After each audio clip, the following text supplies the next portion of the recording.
Welcome to Leadership Reimagined, where game-changing conversations are reshaping the world of work. I'm Janice, the CEO and founder of Ellig Group, Executive Search Advisors, where we are reimagining search through our longstanding commitment to diversity, equity, and inclusion. I'm delighted to welcome Dan Doctoroff, the Chairman and Chief Executive Officer of Sidewalk Labs, the urban design innovation subsidiary of Alphabet, with a focused vision to build more sustainable, innovative, and equitable cities around the globe. Prior to founding Sidewalk Labs in 2015, Dan Doctoroff held many executive positions, including 7 years as president and CEO of Bloomberg LP.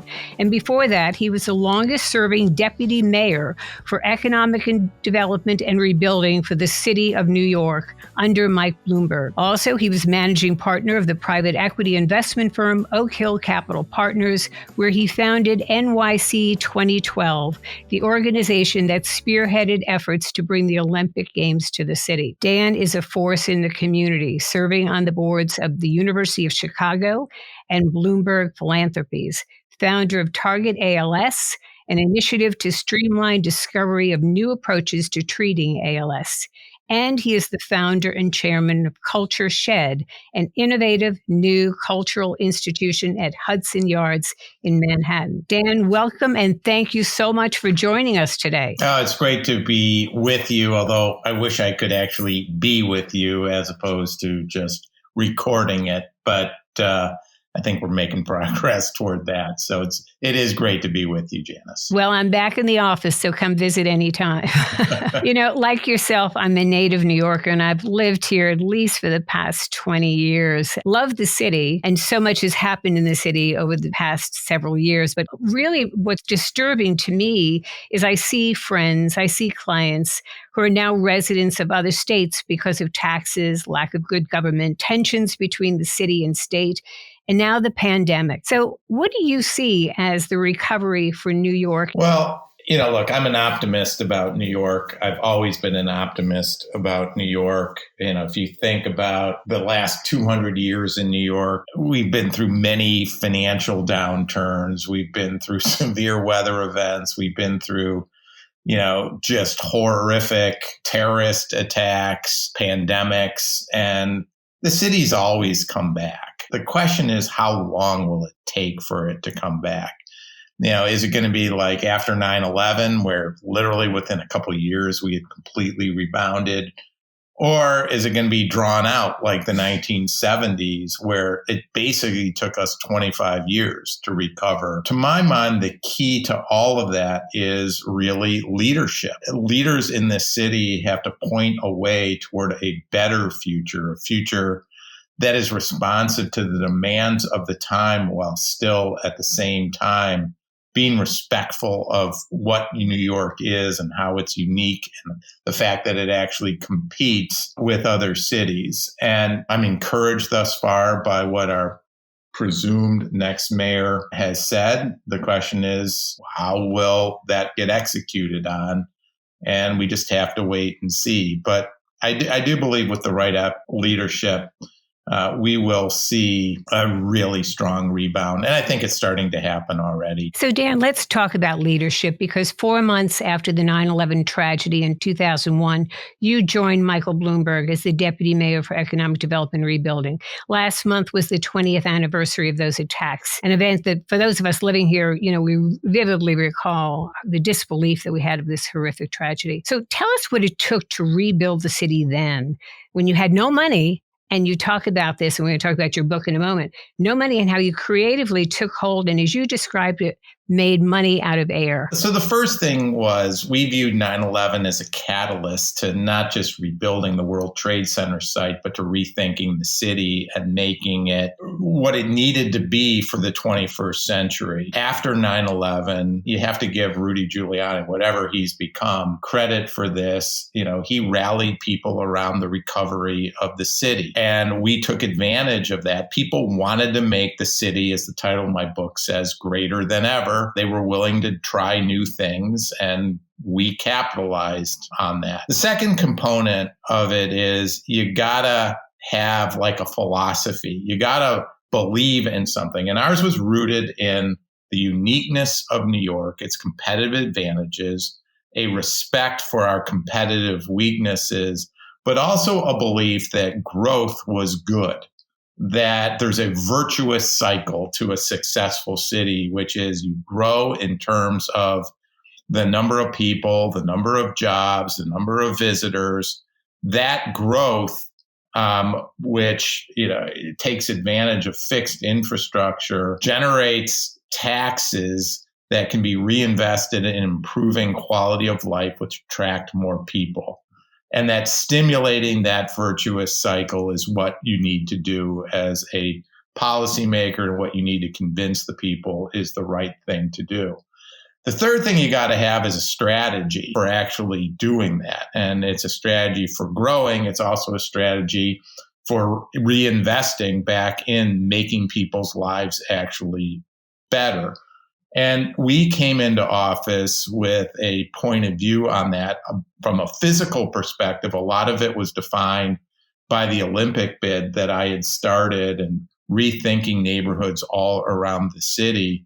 But it obviously expanded from there in many different ways. The strategy is really important. It's not enough to talk about what you want to do. You actually have to have a real concrete points of view about what it's going to take to get where you want to go. And the last piece is execution. And it's often overlooked, but government plays a really important role. Government has to work with the private sector, but government fundamentally has to function effectively. And one of the things that we did, I think, was bring in great people. That's important, but also structure government to minimize sort of bureaucratic friction that can just slow things down. We also got very good at storytelling. We got very good at, as you said, coming up with money when we actually didn't have it. And all of that is just different forms of execution. So people, structure, and giving people the ability in government to innovate is just absolutely critical. I will say, of all the things that Mike Bloomberg did to bring the city back after 9/11, I think maybe the most important was he picked good people, empowered them, supported them, so they felt confident to take risks. And even when the risks didn't pay off, he was supportive. So, as I said, catalyst, we got one now, got to be used. Philosophy, I still think the philosophy is basically the same, although I would modify it slightly. Strategy, got to have a strategy and got to be able to execute. So, Dan, you talk about government and its role here. You have some interesting theorems about government, such as if it's temporary, that means it's permanent. More agencies involved in the decisions, more likely the project will die. And the delicate balance of being patient and yet having a sense of urgency. How did this play into what you and Mike did during his administration? What we talked about is that fourth step is execution. And execution in government is really hard. It's hard because you're trying to manage a whole set of competing demands of lots of constituencies that believe they have a legitimate say in whatever process it is. And all of that stuff just takes time. And you have to acknowledge that. You have to be respectful of the process. At the same time, to get anything done, you have to act with a sense of urgency at all times, because the reality is, because of all this process, everything, if you don't work diligently at it and aggressively and push things along, it'll die of its own weight. And so learning how to manage that process is absolutely critical to everything. We didn't do everything perfectly. We made lots of mistakes. I almost took Mike Bloomberg's mayoralty down by pushing, a stadium on the West Side. But what's important is that as you're out there trying to do new things, if you made mistakes or you aren't succeeding, what's really important is to learn from them and just adapt. And I think that was one of the things that we also did extremely well is, most of what we wanted to do, we were able to do. Sometimes we failed and we learned from the failures. So that's obviously critical too. So, Dan, you've worn many hats during these years: a lawyer, investment banker, private equity, in government, business leader, as CEO, entrepreneur. And one of the roles that you had was heading up the Olympic Committee to bring the Olympic Games to New York City.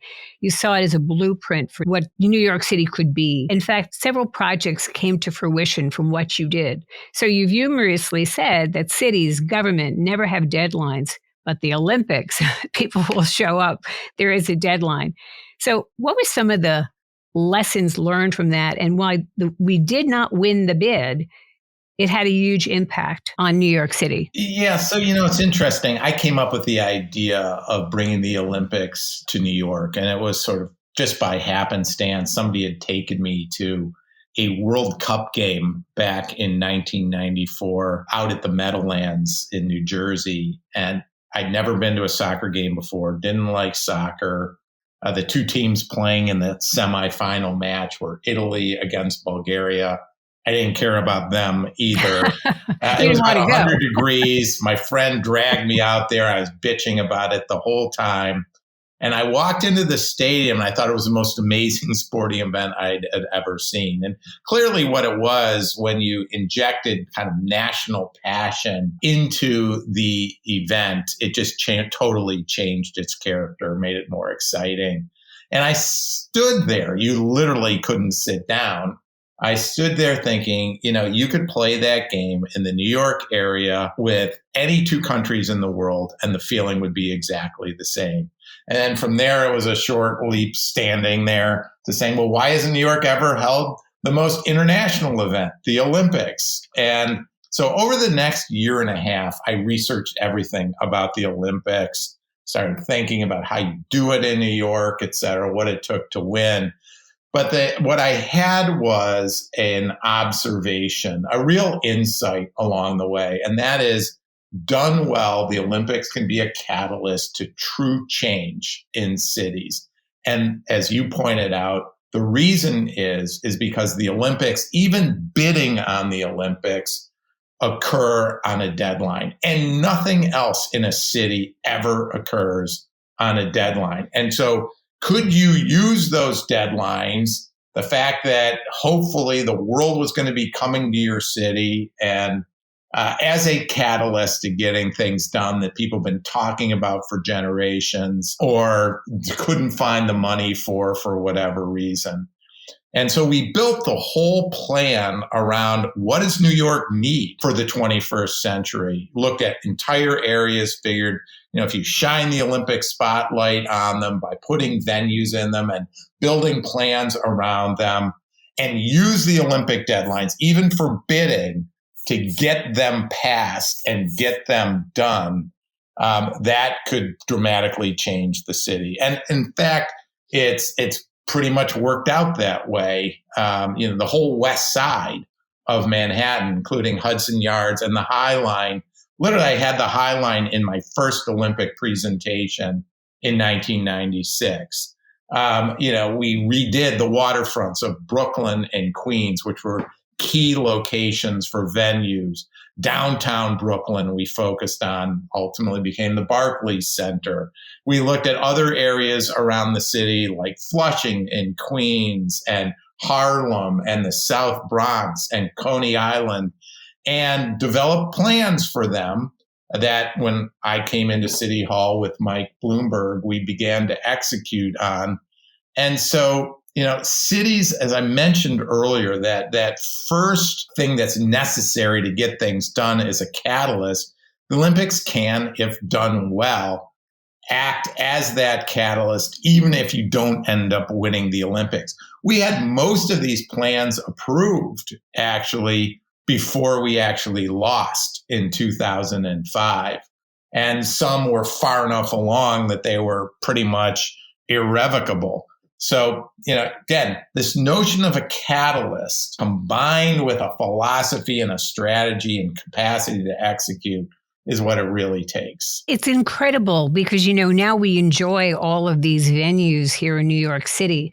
And you wrote in your book, which you published in 2017, Greater Than Ever, New York's Big Comeback, what the aspects of really designing and bringing a positive human experience to residents of the city. How do we ensure that going forward in terms of what people's needs are going to be and planning for them and making it livable and also very inclusive? How do we make that happen going forward today? I do think that what you've got to do is you got to listen. I know I certainly got better at that in my 6 years in government. Cities like a product. You have customers and you have to satisfy them if you want more customers, consistent with my theory of growth is good and the virtuous cycle.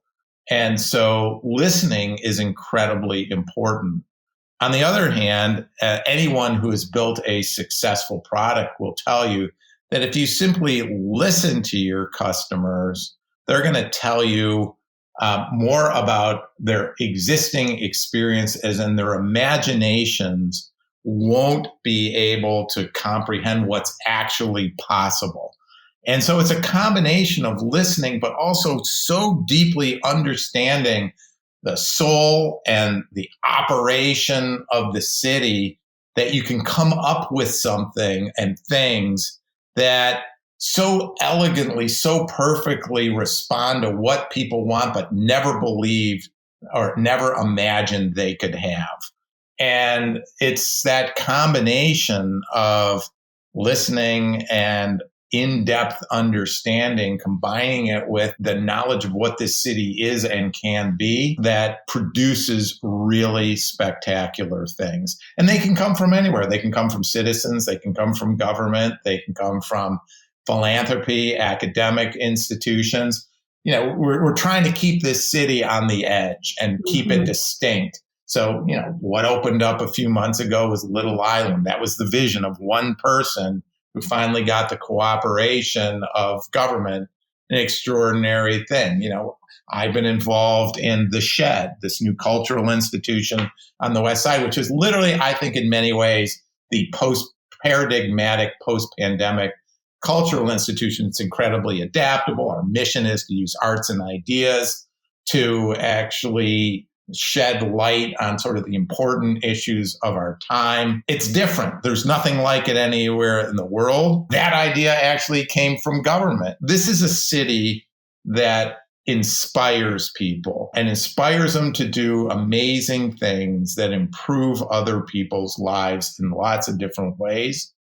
We just have to be organized to be able to achieve them. I recently visited Little Island, Barry Diller's idea there, and you were probably involved with that, which is just remarkable, where people can go and enjoy the city and they feel like they're really in another park.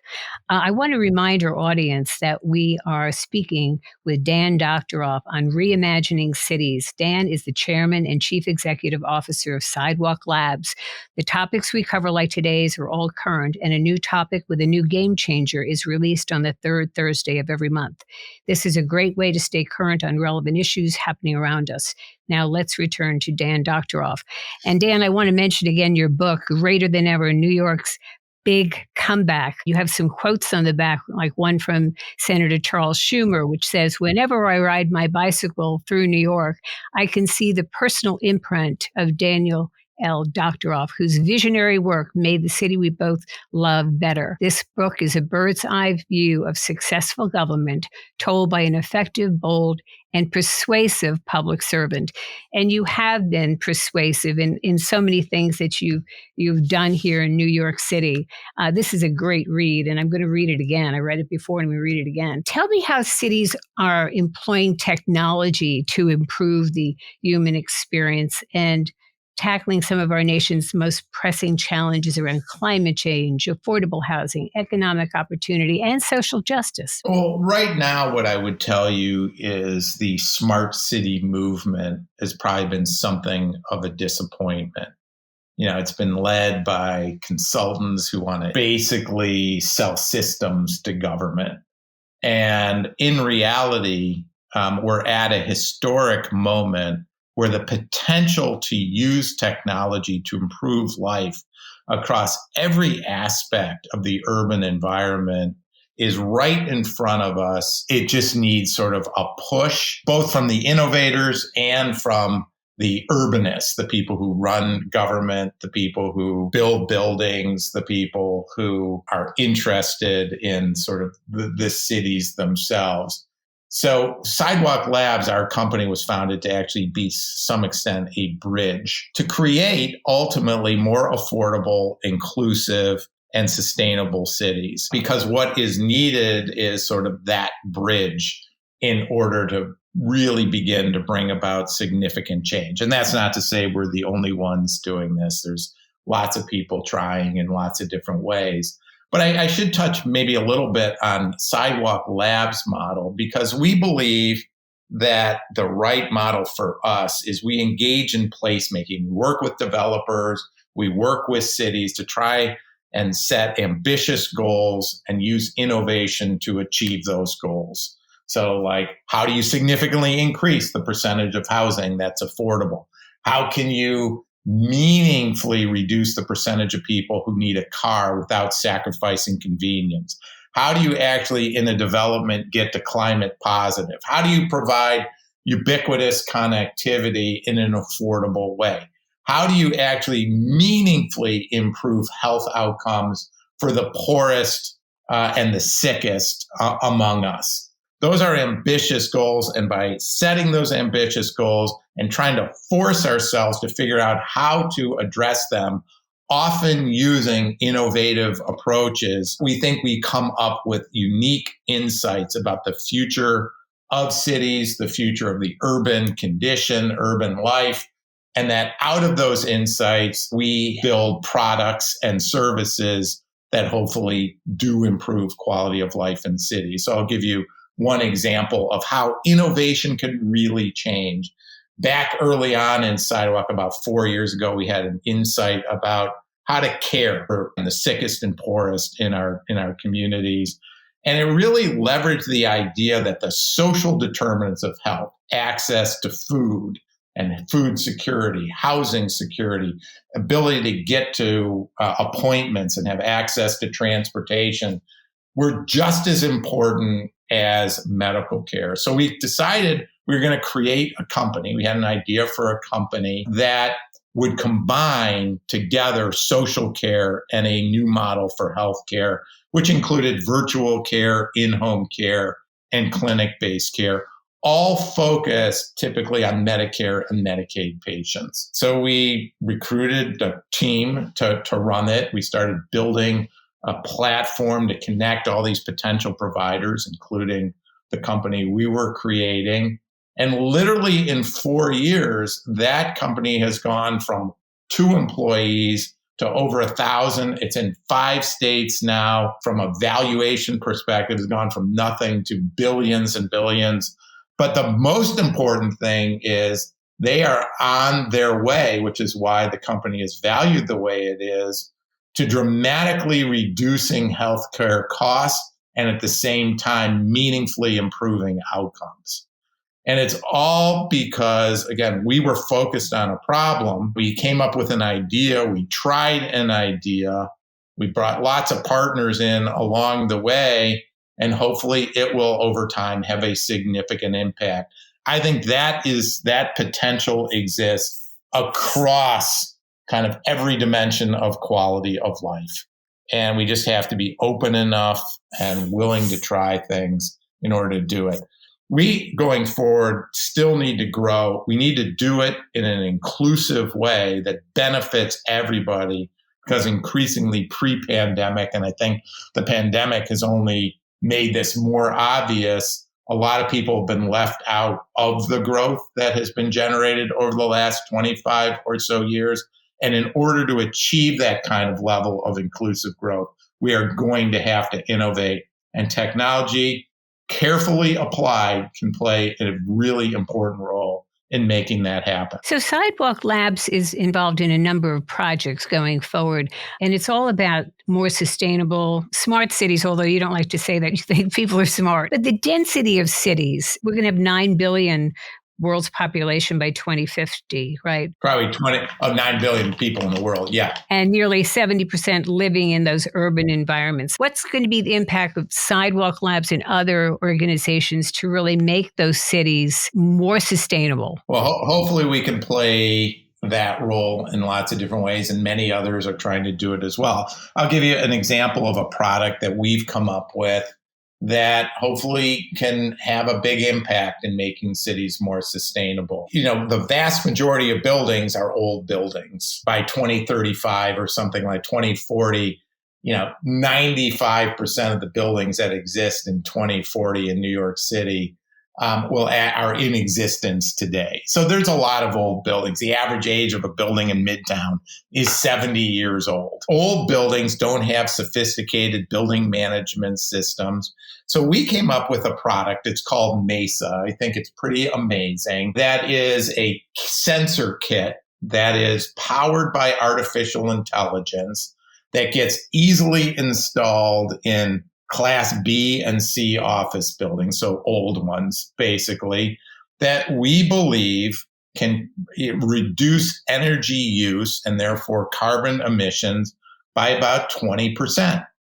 Now, for very little investment up front, it's a million things like that are going to be necessary to dramatically reduce carbon emissions to where they need to be in order for us to address the climate crisis. And if we don't address them in cities, we're hopeless, right? Because as you said, 75% of the people are going to live in cities, and we, have barely begun to really address that. Right. We have another company that we're very focused on, which is about producing a kit of parts to enable mass timber buildings where the structure is made out of wood, to be efficiently produced. Well, because wood is a naturally carbon sequestering material, we think that you can basically lower the carbon impact of buildings.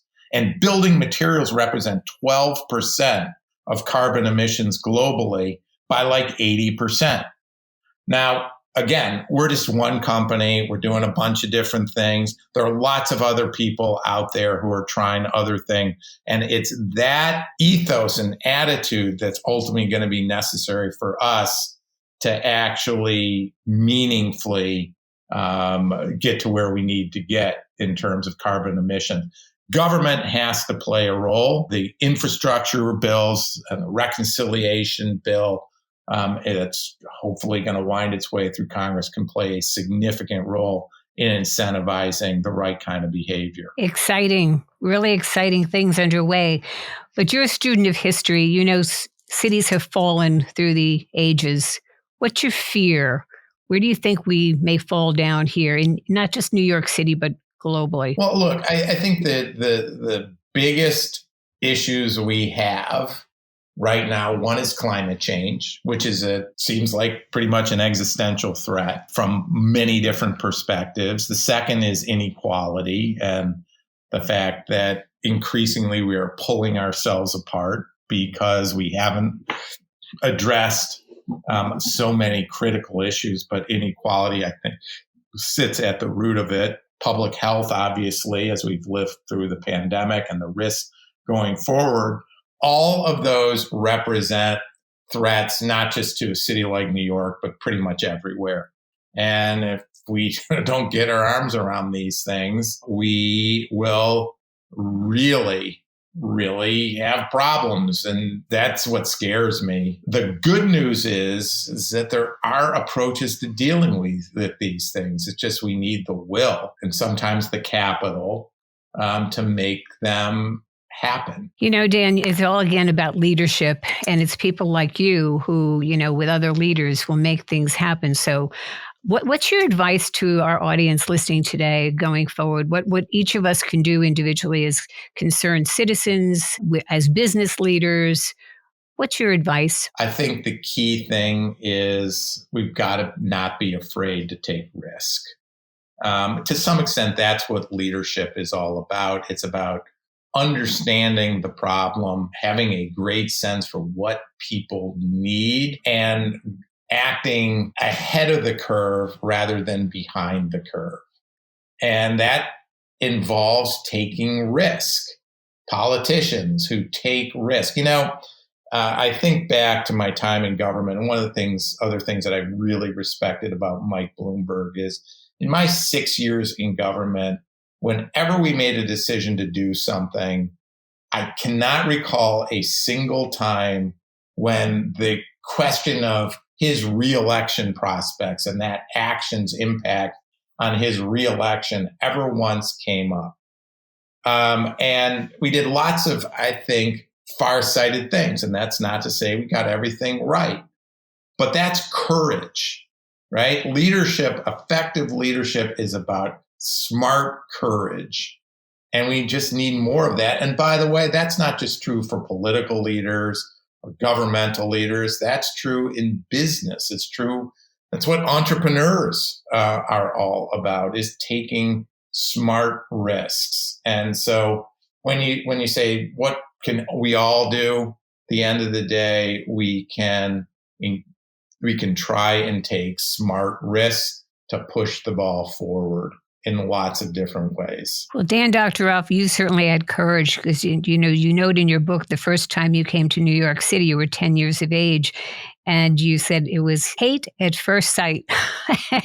But you said, despite my resolution on January 1, 2002, I stood on the ledge of a damaged skyscraper looking down on ground zero and realized that my fate was intertwined with the future of New York. So thank you so much for joining us today. But most of all, thank you so much for everything you have done for New York City as a leader in so many different roles, and also your philanthropic work and efforts and contributions to ALS and the YMCA and other organizations. You truly are a leader that all of us want to follow and take the lead ourselves to do good in this city and in this world. So thank you so much for being with us, Dan Doctoroff, the author of Greater Than Ever, New York's Big Comeback, and Reimagining Cities, Dan. So looking forward to more happening in New York City from you. Well, we'll see. But Janice, it's been great to be with you, and you are too nice. Thank you very much. And thank you to our audience for tuning in to another game-changing conversation on Leadership Reimagined, which we release on the third Thursday of each month.